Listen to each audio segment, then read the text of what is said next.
Now in Africa, you can't talk about African unity to me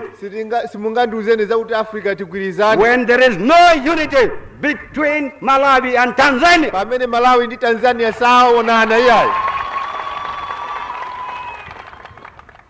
As long as Tanzania keeps Chume, Chirwa, Chisiza, Bwanausi, Chokan, and trains Malawian on Tanzanian soil against Malawi, do not talk about African unity to me. Ngati Tanzania akusunga be ajada tawaje Chiume, Chokani, Chisiza, Bwanausi, Chirwa ndiye nonse aja. Do not talk about Afro-Asian solidarity to me. Kumapitiza nsomatumiza wena kwazembetso kapwintseza nkhondo kumayiko ena. Let there be solidarity between Malawi and Tanzania before you can preach to me Afro-Asian solidarity.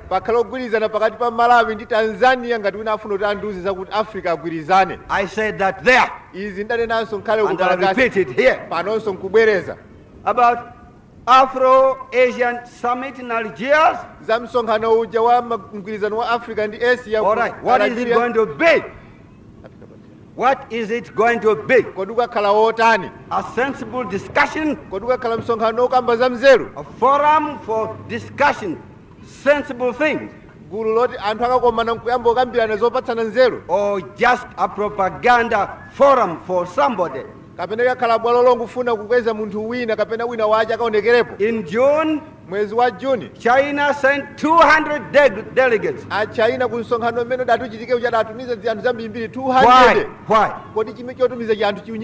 Why should one country have 200 delegates at a conference like that? To control the conference by committee. Well, if that is going to be the case in November, China making Algiers conference as propaganda platform for China.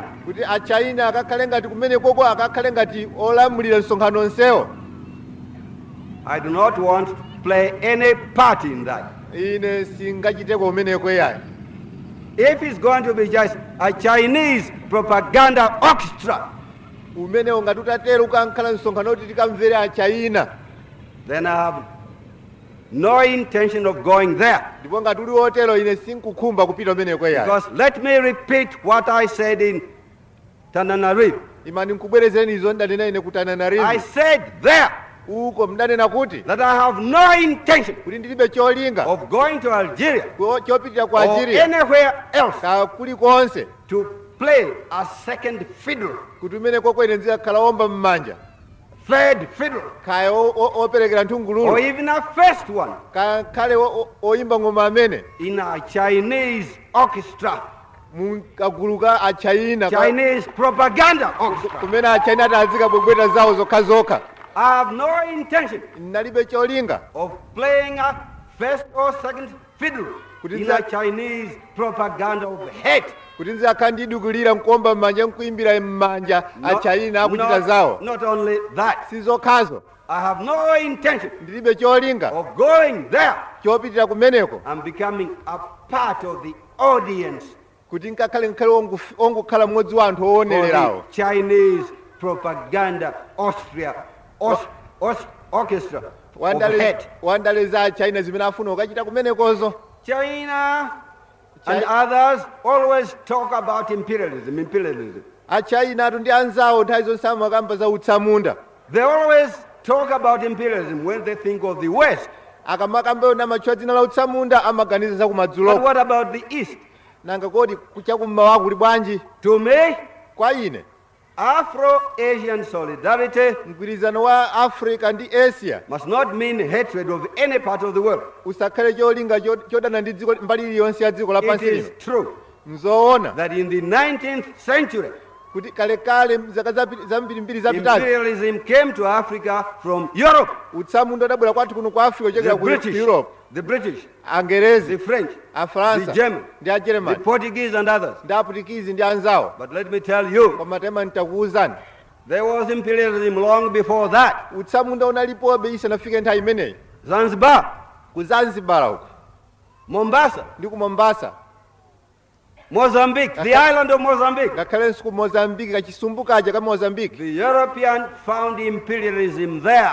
Azungu akulaya pobwera zapeza utsamunda It ulipo was mmene. not a British imperialism. Utsamunda wachesunali It wa was Angereza. not French imperialism. Kapena wa It Faransa. was not German imperialism. Kapena wa German. It was not American imperialism. Kapena wa America. Because America did not exist then. Chifukwa America nkuti kulibe nthawi imeneyi. But it was imperialism from Asia.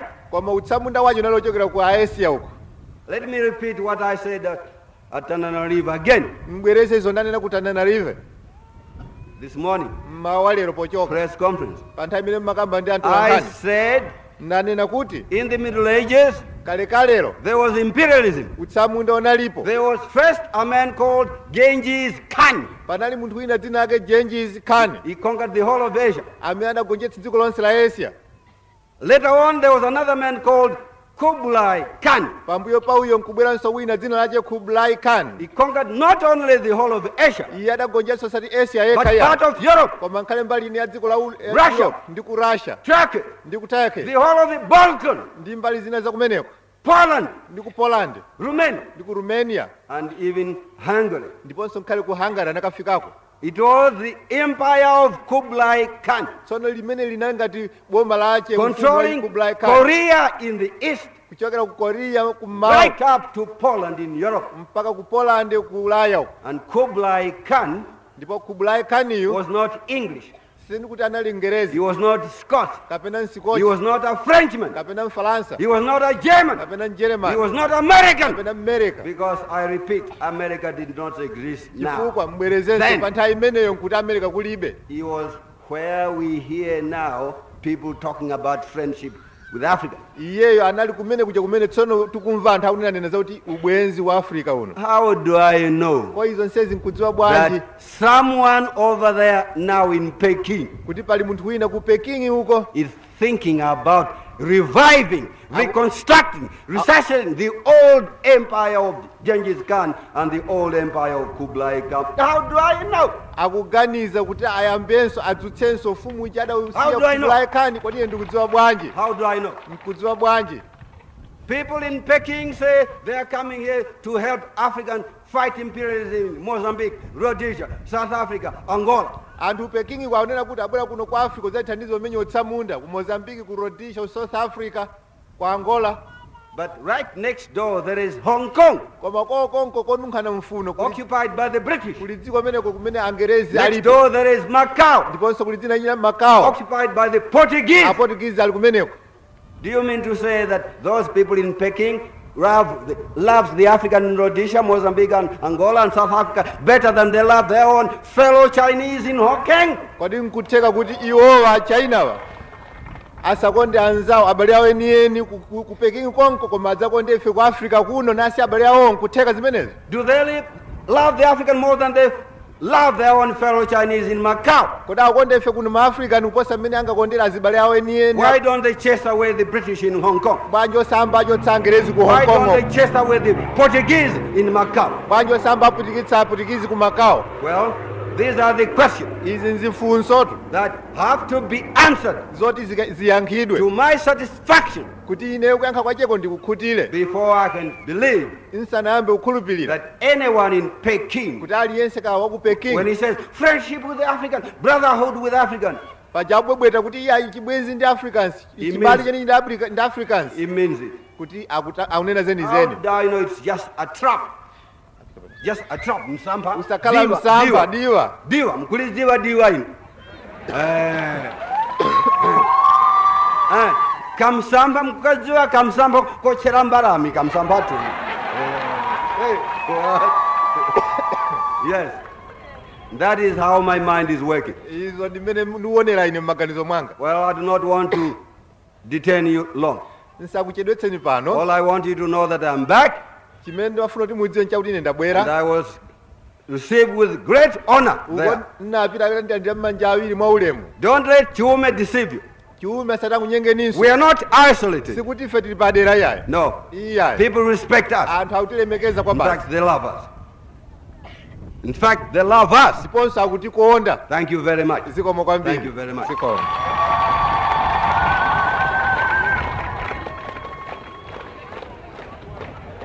Yeah. anduna kuchigawo chakuno, ministers, nduna, your excellencies, olemekezeka onse, ladies and gentlemen. azimayi ndi azibamu. Once again, I want to thank you all very, very much Ndili pano kuthokozaninso kwambiri ndithu for coming here to give me a welcome this afternoon. chifukwa chobwera kwanu masana lero kudzandichingamira. You saw me off when I was going away on Monday. Tsiku lija lolemba paja mmapita mudabweranso kudzandiperekeza. I told you not to worry, Ndipo ndakuwuzani kuti musadandaula that everything will be all right when I go to the other side. kuti zonse uko ndikupitako zonse zikakhala bwino. And everything was all right. Ndipo mzoonadi zonse zinali zabwino. There are many, many things that I could tell you about Madagascar, Mzambirimbiri zimene ndakatha kukuwuzani za ku Madagascar, but it's not easy for me to do so. koma sintha kutero iyayi. Those of you who are near some of the men and who went with me, Ena inu amene mulingana ndi amene ndanka nawo ku ulendoko, you'll hear the whole story from some of them. atakuwuzeniko ndithu nkhani zonse kochokera kwa iwo. And Mr. Mlanga, our journalist, will tell you in his own way. Bambo Mlanga aja alembalemba news aja akuwuzaninso zimene akaona. All I can say is this, Zimene ndingakuwuzeni pano ndi izi. that we were received with great honor there. Uko adakatilandira ndithu ndi manja awiri mwa ulemu. Great honor. Ulemu wake wosatheka kusimba m'manja There mwa. were thousands and thousands and thousands of people. Chinamtindi cha wanthu Airport, kuyambira kubola ndege, all the streets, mnjira monse, flags everywhere. mbendera kachiyani chokondweretsa mu nsewumo. Malawi flag everywhere. Ndipo mbendera zake za Malawi kungoziona konsekonse. And Ndiponso the people there anthu ache wakumeneko are very much like ourselves. suti ngosiyana ndi ife kuno iyayi. True, there are many, many people from Asia, Mzoonadi alipo ena ambiripo ochokera kwa amwenye. Malaysian origin, Ndi maiko enanso ochokera Indonesian kumene origin, ena achi Indonesia. Polynesia. Ndi ena achi Polynesia. but there are many, many people who are African origin. Komanso kuli ambirimbiri amene ali ochokera kuno kwathu kwa Africa. True, they are mixed up now. Mzoonadi uko kukhala kwache But you can nkosakanikana. still see African faces there. Makamakanso bukanka kumukonanso nkhope zachikuda zachikuno ku And when Africa. they saw us, Amene adationa ife. they said, "Oh, is that Dr. Banda? Ankada bwanso. He looks like a Malagasy. He comes from here." Ankada bwanso kodi Dr. Banda nedwa nduje nduyu. Nangationa nikuoneka kwacheko ndife siri kusiyana mpang'ono pomwe No yayi. difference. He's just like us. Taona nikuoneka kwacheko ngati ife tomwe. But not only that, Komanso sichokhacho. they have tribes there too. Kumene kwali ndi mitundu yawo. They have 18 tribes there, 18. just like us. Khumi ndi isanu ndi inayi monga mmene takhaliranso kuno And they Ghana have mitundu. a monument, a great high statue, Ndipo adamanga chimzati chawo chachitali. where Malawi flag, Pamenepo mbendera yakuno ya ku Malawi Malagasy flag were flying side by side yesterday. ndi mbendera ya ku Malagasy umeneko anaziulutsa ndithu zimalingana. And that statue is in honor of all the 18 tribes in Madagascar. Ndipo icho adachimangacho ncholemekeza mitundu yonse ya ku Malagasy. But not only that, Komanso sichokhacho. dances, Kavinidwe. almost the same. Nkwathu kunosasiyana. Drums, Ng'oma zache. expression of the hands and body when they are dancing, the same. Potimbwidzika kugwedeza thupi munthu chimodzimodzi The same, just the same. osasiyana mpang'ono pomwe. The same like you. Monga momwe muchitira apa muja. But that is not all. Koma sizokhazo. You know, we call a cow or cattle ng'ombe here.